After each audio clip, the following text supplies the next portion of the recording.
Magandang umaga! Welcome sa LoadMana tutorial.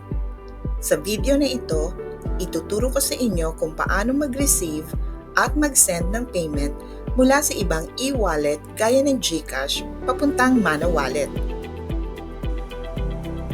Para sa merchant, buksan ang LoadMana app sa inyong smartphone. Mag-login gamit ang inyong account credentials.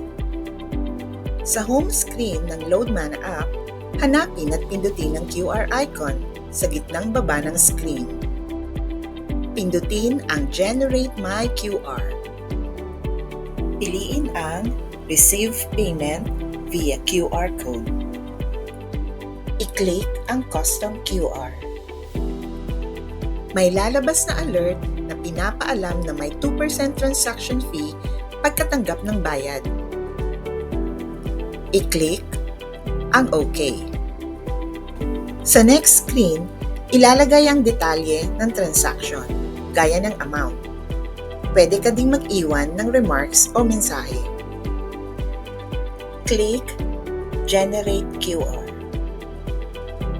May lalabas na alert patungkol sa mga niligay na detalye upang matignan kung tama ang lahat.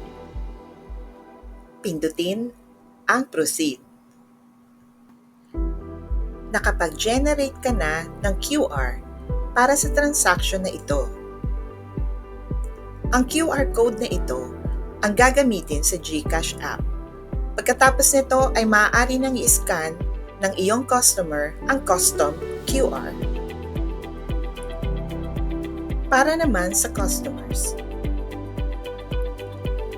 Una, buksan ang GCash app at i-click ang QR icon sa may gitnang baba ng screen.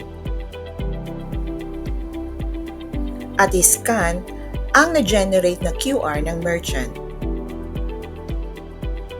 Makikita ang mga detalye, suriin at kung tama ang lahat,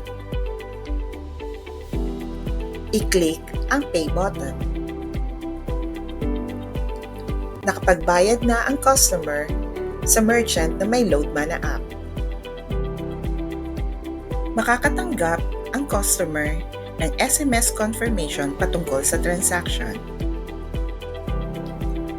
Makakatanggap din ang merchant ng SMS confirmation kung pumasok na sa kanyang Mana Wallet ang ibinayad gamit ang GCash app.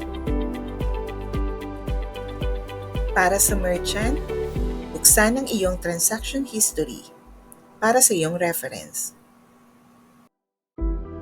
That's how you send money from GCash to LoadMana app using a QR code.